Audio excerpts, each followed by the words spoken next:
లోకంలో మనం తరచూ చూస్తూ ఉంటాం. అబద్ధాలాడేవారు, ఇతరుల్ని మోసం చేసేవారు మేడల మీద మేడలు కడుతుంటారు. కానీ నిజాయితీగా బ్రతికేవారు మాత్రం పూట గడవక ఇబ్బంది పడుతుంటారు. అప్పుడు మన మనసులో ఒకే ఒక ప్రశ్న మెదులుతుంది. దేవుడున్నాడా? ఉంటే మంచి వాళ్ళకి ఎందుకు ఇన్ని కష్టాలు ఇస్తున్నాడు అని. మిత్రమా, మీరు కూడా ఇదే బాధలో ఉంటే ఒక్క క్షణం ఆగండి. ఈరోజు కర్మ రహస్యాన్ని ఒక కొత్త కోణంలో విడమర్చి చెబుతాను. ఇది విన్నాక మీ కష్టాల పట్ల మీ ఆలోచన విధానమే మారిపోతుంది. మంచివారికి కష్టాలు రావడానికి 3 ముఖ్య కారణాలున్నాయి. మొదటి కారణం పాత బాకీల చెల్లింపు. మన జీవితం ఈ పుట్టుకతోనే మొదలవ్వలేదు. కర్మ సిద్ధాంతం ప్రకారం మనం మోస్తున్న ఈ శరీరం ఒక పాత ఖాతా లాంటిది. గత జన్మల్లో మనం తెలియక చేసిన పొరపాట్ల తాలూకా రుణం ఈ జన్మలో తీర్చుకోవాల్సి ఉంటుంది. మంచి వారికి కష్టాలు వస్తున్నాయంటే వారి పాత కర్మల ఖాతా త్వరలో ఖాళీ అవుతోందని అర్థం.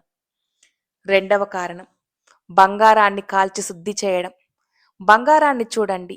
ముడి బంగారాన్ని మంటల్లో వేసి కాలిస్తే తప్ప అది మెరిసే ఆభరణంగా మారదు. ప్రకృతి కూడా అంతే. ఒక గొప్ప వ్యక్తిని తయారు చేసేటప్పుడు వారికి కష్టాలనే అగ్ని పరీక్షలు పెడుతుంది. గుర్తుంచుకోండి, కష్టాలు మిమ్మల్ని నాశనం చేయడానికి రావు. మీలోని అసలైన శక్తిని, ధైర్యాన్ని బయటకు తీయడానికి వస్తాయి. మూడవ కారణం నిజమైన పరీక్ష. పరిస్థితులు బాగున్నప్పుడు ఎవరైనా మంచిగా ఉంటారు. కానీ అన్నీ ఎదురు తిరిగినప్పుడు కూడా మనం మన మంచితనాన్ని, వ్యక్తిత్వాన్ని కోల్పోకుండా ఉంటామా లేదా అన్నదే దైవం పెట్టే పరీక్ష. ఆ పరీక్షల్లో నెగ్గిన రోజే మనం ఉన్నతమైన స్థితికి చేరుకుంటాం. మీరెప్పుడైనా ఈ చిన్న విషయాన్ని గమనించారా? ఒక రైతు తన పొలంలో గడ్డి గురించి ఎప్పుడు పట్టించుకోడు.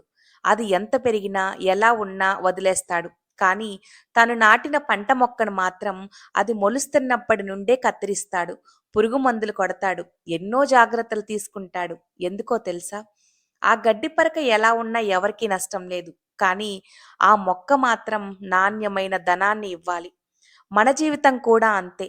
పనికిరాని గడ్డి లాంటి వారికి ఏ కష్టాలు ఉండకపోవచ్చు. కానీ సమాజానికి మేలు చేసే పంట మొక్క లాంటి మీకు కష్టాలు ఎదురవుతున్నాయంటే ప్రకృతి మిమ్మల్ని మరింత నాణ్యంగా తీర్చిదిద్దుతోందని అర్థం.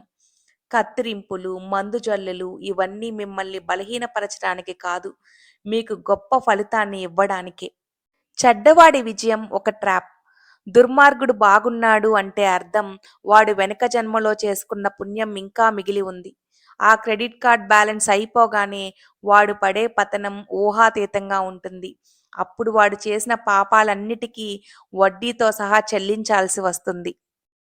గుర్తుంచుకోండి, కష్టాలు వస్తున్నాయంటే దాని అర్థం మీరు ఓడిపోతున్నారని కాదు, మీరు శుద్ధి చేయబడుతున్నారని. సముద్రంలో అలలు ఎగిసి పడితేనే ముత్యాలు ఒడ్డుకు వస్తాయి. మీ జీవితంలో తుఫానులు కూడా మిమ్మల్ని ఉన్నత శిఖరాలకు చేర్చడానికి. కర్మ ఎప్పుడూ అన్యాయం చేయదు. ఈ రోజు మీరు పడుతున్న ప్రతి కన్నీటి చుక్కకు రేపు ప్రకృతి వడ్డీతో సహా సుఖాన్ని తిరిగి ఇస్తుంది. అప్పటి వరకు మీ ధర్మాన్ని, మీ మంచితనాన్ని వదలకండి. ఈ వీడియో మీకు నచ్చితే లైక్ చేయండి. అలాగే ఈ వీడియోపై మీ విలువైన అభిప్రాయాన్ని కింద కామెంట్ చేయండి. కష్టాలతో బాధపడుతున్న మీ ఫ్రెండ్స్ అండ్ ఫ్యామిలీ మెంబర్స్‌కు ఈ వీడియోని షేర్ చేయండి. ఇలాంటి మరిన్ని వీడియోస్ కోసం అరుణాస్ గోల్డెన్ వర్డ్స్ ఛానల్‌ను సబ్స్క్రైబ్ చేసుకోండి. మరొక మంచి వీడియోలో మళ్ళీ కలుద్దాం. అంతవరకు టేక్ కేర్.